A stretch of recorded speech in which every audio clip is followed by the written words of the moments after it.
Om Swastiastu, selamat pagi Bapak. Terima kasih Dr. Devi yang sedang berjaga hari ini ya. Bapak atas nama siapa? Nama Kova. Bapak atas nama Kova, baik. Bapak atas nama Kova, usianya berapa Pak? 20 tahun. 20 tahun. Alamatnya di mana? Di Baptis Ragi. Baptis Ragi. Apakah sudah bekerja? Belum. Belum. Sebagai mahasiswa nih? Iya. Kemudian apakah sudah menikah? Belum. Belum menikah. Baik Bapak, ada yang saya bantu ya Pak keluhan? Jadi telinga saya nyeri dokter. Telinganya nyeri. Baik, untuk keluhan yang Bapak rasakan Nike, saya akan melakukan anamnesis ataupun wawancara medis di mana Bapak tidak perlu khawatir, Bapak relax saja ya. Dan semua informasi yang Bapak sampaikan akan saya jaga kerahasiaannya. Apakah Bapak bersedia? Bersedia. Baik, terkait dengan keluhan daripada telinga. Untuk lokasinya di mana Bapak? Telinga kanan atau kiri atau keduanya? Telinga kanan. Telinga kanan saja ya. Iya. Oke, untuk waktu mulai terasa nyeri itu sejak kapan? Sejak 3 hari lalu. Dari 3 hari lalu. Kemudian dari 3 hari yang lalu tersebut, bagaimana sensasi nyeri yang Bapak rasakan? Apakah Bapak merasa seperti telinganya penuh atau ada sensasi seperti terbakar atau justru berdenyut seperti itu? Berdenyut. Berdenyut. Apakah ada keluhan seperti telinganya mendengung? Tidak. Tidak ada. Baik. Kemudian untuk nyeri yang Bapak rasakan tersebut, apakah terus menerus atau hilang timbul? Terus menerus. Terus menerus Bapak rasakan ya. Baik. Bisa diceritakan awal mulanya seperti apa Pak sampai telinganya nyeri? Jadi saya suka korek-korek kuping belakangan ini. Korek-korek kuping. Iya. Kemudian apakah ada saat-saat Bapak merasa keluhan Bapak tersebut semakin terasa lebih ringan nyerinya atau semakin berat? Tidak ada. Tidak ada. Baik, apakah ada keluhan lain seperti ada keluar cairan dari telinga kanannya? Tidak ada juga. Tidak ada. Demam? Tidak ada. Ada juga ya. Oke, ada masalah mungkin dari hidung ataupun tenggorok? Tidak ada. Tidak ada. Ada riwayat alergi Bapak? Tidak. Tidak ada juga nih. Baik Bapak, selanjutnya saya akan bertanya terkait dengan riwayat penyakit Bapaknya. Dimana untuk saat ini apakah Bapak sempat menjalani pengobatan terkait dengan keluhan yang Bapak rasakan? Tidak, belum. Pengobatan tidak ada ya, belum ya. Oke, kemudian apakah ini pertama kalinya Bapak rasakan atau sebelumnya sempat merasakan hal yang sama? Pertama kali. Pertama kalinya. Kemudian ada riwayat penyakit penyerta seperti hipertensi atau kencing manis mungkin atau riwayat penurunan imun? Tidak ada. Tidak ada juga. Oke, dari keluarga apakah ada yang mengalami hal yang sama? Tidak juga. Tidak juga. Apakah ada riwayat penyakit bawaan? Tidak. Tidak ada juga ya. Baik. Kemudian terkait dengan kebiasaan sehari-hari Bapak, apakah Bapak sering menggunakan headset seperti itu dengan audio atau volume yang keras? Enggak, cuma suka garuk-garuk kuping. Oh, gara-gara kupingnya, korek-korek kupingnya nih. Oke. Baik Bapak, terkait dengan keluhan yang Bapak rasakan, di sini saya akan melakukan pemeriksaan THT atau pemeriksaan telinga, hidung dan juga tenggorok. Di mana untuk pemeriksaan ini bertujuan untuk memeriksa kondisi daripada telinga, hidung dan juga tenggorok Bapak, dan juga sekaligus mendalami terkait dengan keluhan yang Bapak rasakan, yang akan membantu saya dalam mendiagnosis maupun memberikan terapi yang tepat. Nah, untuk pemeriksaan tersendiri itu ada beberapa alat yang digunakan. Nanti saya akan menggunakan headlamp atau lampu kepala.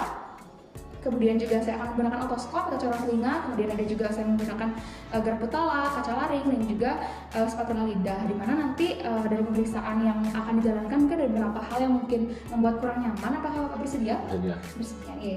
Baik Bapak, karena Bapak bersedia, silakan untuk menuju ke tempat pemeriksaan sembari saya melakukan tindakan aseptik terlebih dahulu. Terima kasih.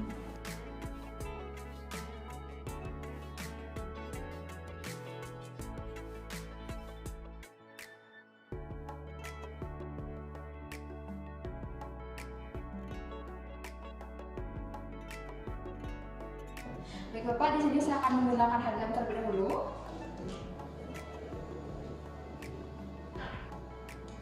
Baik, di sini dengan jarak 30 cm, saya akan memfokuskan cahaya daripada headlampnya dengan diameter 2-3 cm.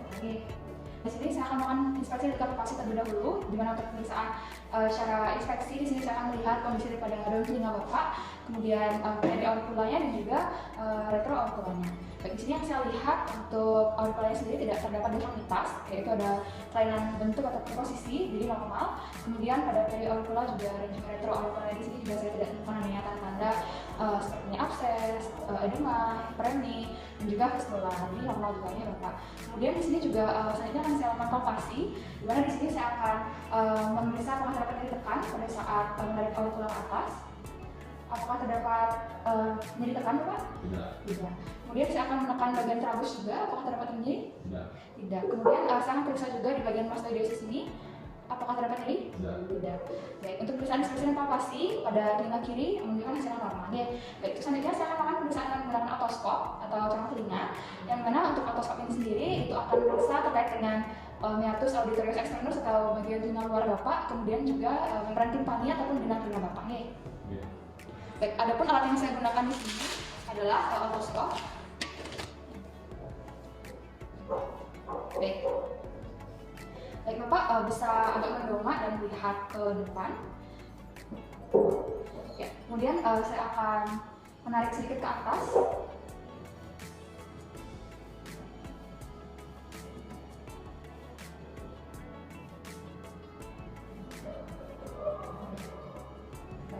Berdasarkan hasil pemeriksaan otoskop yang saya lakukan di sini, untuk liang telinga Bapak pada telinga kiri normalnya, di mana tidak terdapat adanya pembengkakan pada dinding telinganya atau edema, kemudian tidak dapat hiperemi, furunkel, dan juga tidak terdapat adanya tanda-tanda peradangan seperti itu. Kemudian tidak terdapat adanya segmen ataupun segmen juga nih. Baik, untuk membran timpaninya, karena saya tadi lihat liang telinganya itu luas, jadi saya bisa melihat daripada membran timpani atau gendang telinga Bapak untuk warnanya itu adalah putih mengkilat, itu normal, kemudian refleks cahayanya juga normal, berbentuk kerucut, kemudian tidak ada tanda-tanda perforasi pada membran timpani Bapak. Baik, untuk pemeriksaannya sudah selesai yang di telinga kiri, kemudian saya lanjutkan pada telinga kanannya Bapak.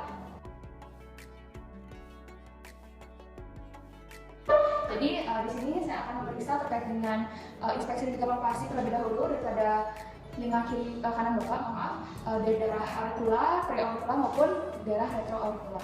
Baik, di sini saya lihat untuk daerah auricula Bapak juga tidak ada deformitas, perbedaan atau kelainan pada bentuknya, kemudian posisinya tidak ada, itu normal. Kemudian tidak ada tanda-tanda edema, hiperemis, kemudian juga fistula ataupun abses saya tidak temukan di sini. Baik, selanjutnya saya akan melakukan palpasi. Jadi palpasi di sini sama seperti yang tadi, jadi saya akan menarik di daun telinga Bapak ke atas dan bisa sampaikan dia apabila terdapat nyeri. Dari. Oh, dari G. Baik, kemudian saya akan menekan trabusnya, apakah terus nyeri? Aduh, nyeri. Nyeri juga ya Bapak. Oke, untuk selanjutnya adalah penekanan pada mastoideusnya, apakah terdapat nyeri? Tidak. Tidak. Baik Bapak, untuk pemeriksaan pada telinga kanan, untuk inspeksi dan palpasi tadi sudah normal. Untuk inspeksinya normal, kemudian untuk palpasinya di sini terdapat nyeri tekannya pada saat saya menarik daun telinga ke atas dan juga pada saat menekan trabusnya. Baik, untuk pemeriksaan selanjutnya akan saya lanjutkan dengan pemeriksaan yang menggunakan otoskop. Baik. Untuk pemeriksaan dengan menggunakan otoskop di sini sama seperti tadi, di mana saya akan menarik ke atas daripada daun telinga Bapak dan membawa dan menekan sedikit trabusnya ke arah depan. Bapak bisa sedikit mendongaknya.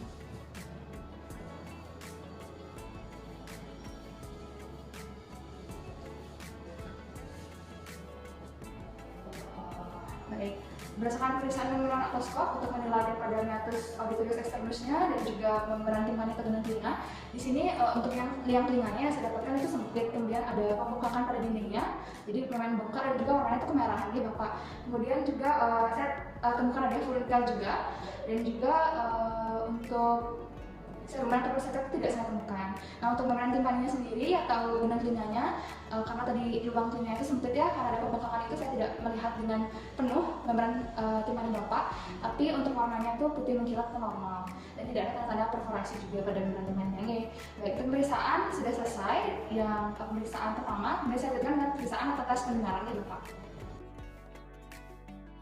Baik Bapak, untuk pemeriksaan tes pendengaran sini ada 3, yaitu tes Weber, ini dan juga Swabash. Nah, untuk pemeriksaan ini saya menggunakan garis kepala dengan frekuensi 512 Hz. Dan di sini yang pertama saya lakukan adalah pemeriksaan Weber terlebih dahulu ya. Dimana untuk pemeriksaan Weber ini bertujuan untuk membandingkan antara tulang pada telinga kanan dan telinga kiri. Baik, di sini saya akan bunyikan garis kepala terlebih dahulu dan meletakkannya di tengah dari Bapak. Apakah sudah terdengar? Baik, bisa mengangkat tangan sampai sudah selesai. Baik, di mana Bapak rasakan lebih keras di telinga kanan atau kiri atau sama? Sama. Baik, karena Bapak merasakan sama, berarti hataran tulang di telinga kanan kiri Bapak itu sama, dan itu menunjukkan secara normal, tidak ada tanda-tanda tuli sensori neural ataupun tuli konduktif. Baik, selanjutnya dengan pemeriksaan yang kedua, saya akan mulai dengan pemeriksaan rine. Di mana pemeriksaan rine ini bertujuan untuk membandingkan hantaran pada tulang dan juga hantaran dengan udara. Baik, untuk yang pertama saya mulai dengan telinga kiri terlebih dahulu ya Bapak. Di sini saya akan bunyikan garis kepalanya. Saya letakkan di pelambung mastoideus Bapak. Apakah sudah terdengar? Terdengar. Bisa mengangkat tangan apabila sudah tidak terdengar lagi. Baik. Kemudian saya letakkan di depan meatus auditorius externus. Apakah masih terdengar? Terdengar. Baik, hal ini menunjukkan hasil tes rina yang positif Jadi itu normal, dimana Bapak masih mendengar hantaran udaranya memang harusnya lebih panjang dibandingkan hantaran tulang. Oke, sama seperti tadi bisa mengangkat tangannya Bunda sudah tidak mendengar lagi. Apakah sudah terdengar? Terdengar.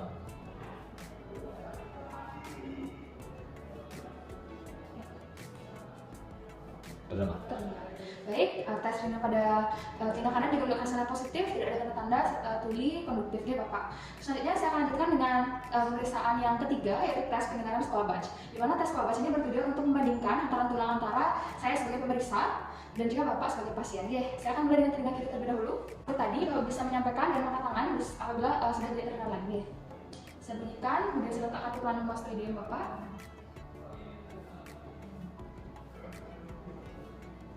Terdengar. Oke.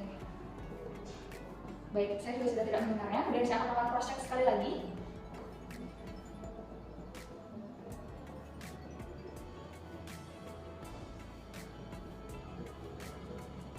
Baik, apakah masih terdengar?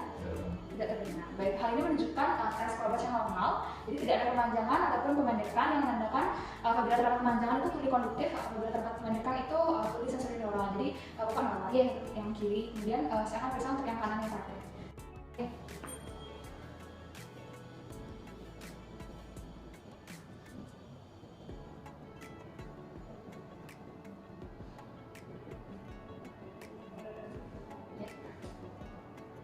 Baik, saya juga sudah tidak mendengarnya.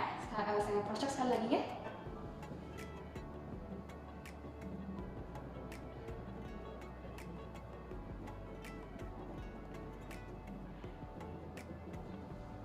Apakah masih terdengar? Ya. Tidak. Baik, hal ini juga menunjukkan tes Scholl Badge yang normal pada telinga kanan Bapak, jadi tidak ada pemanjangan pendekan yang mengindikasikan ada tuli sensori neural ataupun tuli konduktif. Baik Bapak, untuk pemeriksaan dari telinga sudah selesai, akan dilanjutkan dengan pemeriksaan hidung ya. Baik Bapak, selanjutnya saya akan melakukan pemeriksaan pada hidung Bapak ya. Jadi Bapak bisa membuka kacamata terlebih dahulu. Baik.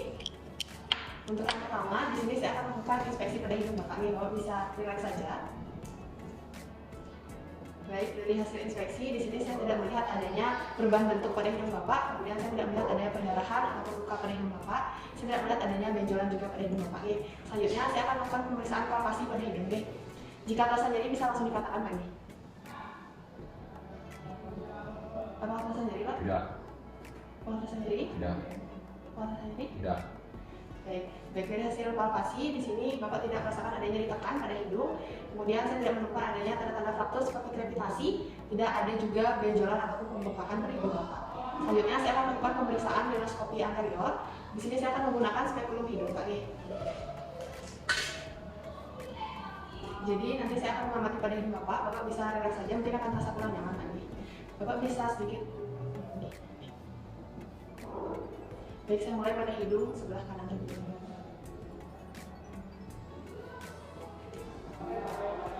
Baik, di sini dari hasil pemeriksaan pada vestibulumasinya itu normal, kemudian pada bangunan rongga hidungnya juga normal, pada konka inferior dan mediusnya juga normal, pada meatus inferior dan mediusnya normal, kemudian pada septum nasanya itu normal, lurus, kemudian saya tidak melihat adanya benda asing pada hidung sebelah kanan.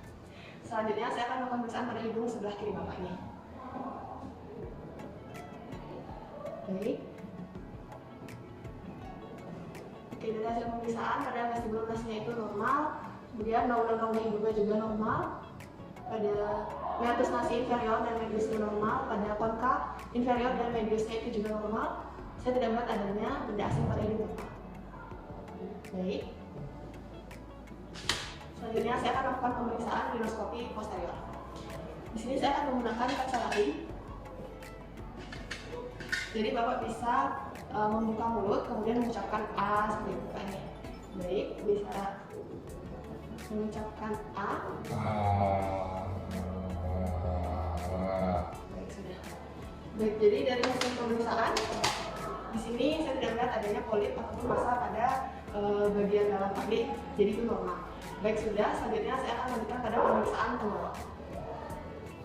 Baik, selanjutnya pemeriksaan mulut dan juga tonsil serta faring ibu di sini karena dia akan inspeksi pada bulu ibu dan juga pada rongga mulut ibu, kemudian inspeksi pada faring, kemudian tes pada juga pada lidah dan juga nanti ada pemeriksaan laryngoscopy indirect. Baik, pertama kali bisa lepas terlebih dahulu masker ibu. Pertama saya akan melakukan inspeksi pada mulut ibu. Di sini kita lihat atau bibir ibu di sini tidak temukan adanya bibir pecah-pecah, tidak temukan ilustrasi, tidak temukan adanya drooling atau mengingat, kemudian tidak temukan tumor serta tidak temukan yang tidak sembuh. Ibu di sini bisa membuka mulut ibu. Coba komentar dikit. Dari sini kita lihat juga untuk patung bulu dan patung mulut ibu juga tidak temukan ilustrasi, tidak temukan abses dan tidak temukan detritus. Ibu bisa mengeluarkan lidah ibu. Sudah diangkat bu. Coba kanan, kiri, atas. Baik, sudah. Baik, untuk lidah ibu juga sih ada darah rendah, ada ilustrasi, itu ataupun adanya abses mungkin. Dan juga untuk lidah ibu juga di sini tidak adanya paralisis, dimana kalau misalnya paralisis maka akan ada deviasi ke arah yang sakit gitu ya. Baik, saya akan melakukan pemeriksaan pada tonsil dan juga faring ibu. Di sini akan menggunakan kaca faring dan juga menggunakan spatula lidah. Pertama saya akan melakukan inspeksi terlebih dahulu pada tonsil dan juga faring ibu. Ibu bisa membuka mulut seperti tadi. Misalnya kotor nih, ibu bisa mengatakan apa panjang dan sekali ibu. Baik, selesai nih. Baik, untuk tadi kita lihat tonsil dan juga faring ibu ditemukan adanya kemerahan. Untuk tonsil sendiri dan permukaan sendiri halus, ditemukan adanya benjolan, ditemukan adanya mikroabses, beberapa titik, kemudian ditemukan detritus, ilustrasi dan lain sebagainya. Kemudian untuk faring juga sama, ditemukan adanya kemerahan sehingga tidak diwakilkan adanya infeksi pada faring dan juga pada tonsil. Kemudian saya di sini akan melakukan pemeriksaan pada laryngoscopy indirect. Di sini dia untuk mengetahui adanya infeksi pada epilodes dan juga esophagus itu. Dia sekali lagi lupa sebenarnya. Menunjuk dia, mohon maaf, aku udah terasa tidak nyaman. Bisa mengatakan apa aja? Terus lagi bu. Baik, sini jangan lihat. Baik, salah lagi apanya bu? Baik. Ya, terima kasih bu ya.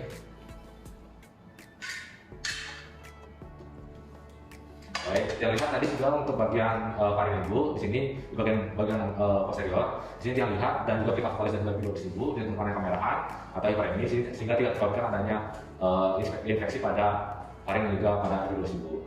Kemudian pika vokalis itu juga tadi seperti sebelumnya anamnesis ibu juga mengatakan bahwa tidak ada rasa serak sehingga tidak ditemukan adanya infeksi pada ataupun ilustrasi pada faring dan juga epilodes ibu. Kurang lebih itu saja. Selanjutnya ibu bisa kembali ke meja pemeriksaan kalau saya melakukan tindakan aseptik.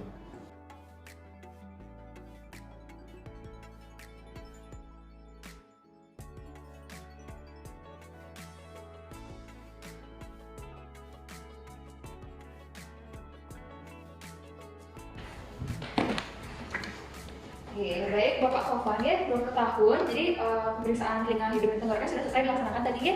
Jadi untuk Bapak sendiri tadi datang dengan keluhan nyeri pada telinga kanan ya. Nah, dimana untuk pemeriksaan dari telinga tadi memang didapatkan pada telinga kanan pada saat inspeksi, palpasi maupun dengan otoskop juga didapatkan yang telinganya itu sempit, kemudian bengkak dan juga kemerahan ya. Kemudian untuk tes pendengaran itu normal dan juga untuk pemeriksaan pada hidung normal, pemeriksaan tenggorok juga normal, tidak ada kelainan. Dan sehingga di sini berdasarkan daripada pemeriksaan yang sudah saya lakukan tadi dan juga dari analisis sudah saya lakukan, di sini untuk diagnosisnya Bapak itu otitis externa dextra ya, telinga dextra, di mana terdapat peradangan pada telinga luar yang kanan, di mana hal tersebut bisa disebabkan karena infeksi oleh bakteri juga. Nah, untuk terapi yang akan saya berikan di sini ada antibiotik dan juga penghilang nyeri ya, bisa meringankan nyeri daripada yang Bapak rasakan. Kemudian antibiotiknya untuk infeksi bakterinya. Kemudian mungkin saran yang saya berikan pada Bapak di sini, tadi kan Bapak menyampaikan apabila Bapak sering untuk keluar telinga seperti itu ya. Nah, itu bisa dihindari ya Bapak, karena itu bisa menyebabkan trauma atau luka pada telinga, dan juga dari luka tersebut nanti bakterinya akan masuk ke sana dan menyebabkan infeksi atau peradangan seperti itu. Kemudian juga bisa dikurangi apabila sering menggunakan headset, juga bisa dikurangi, dan juga hindari untuk mendengarkan musik atau audio dengan suara yang begitu keras. Juga bisa dijaga juga higienitas dari diri Bapak sendiri dan juga keluarga Bapak ya. Baik, terkait dengan apa yang saya sampaikan, apa ada yang ingin ditanyakan? Tidak ada. Tidak ada. Baik, pemeriksaan sudah selesai. Terima kasih ya Bapak.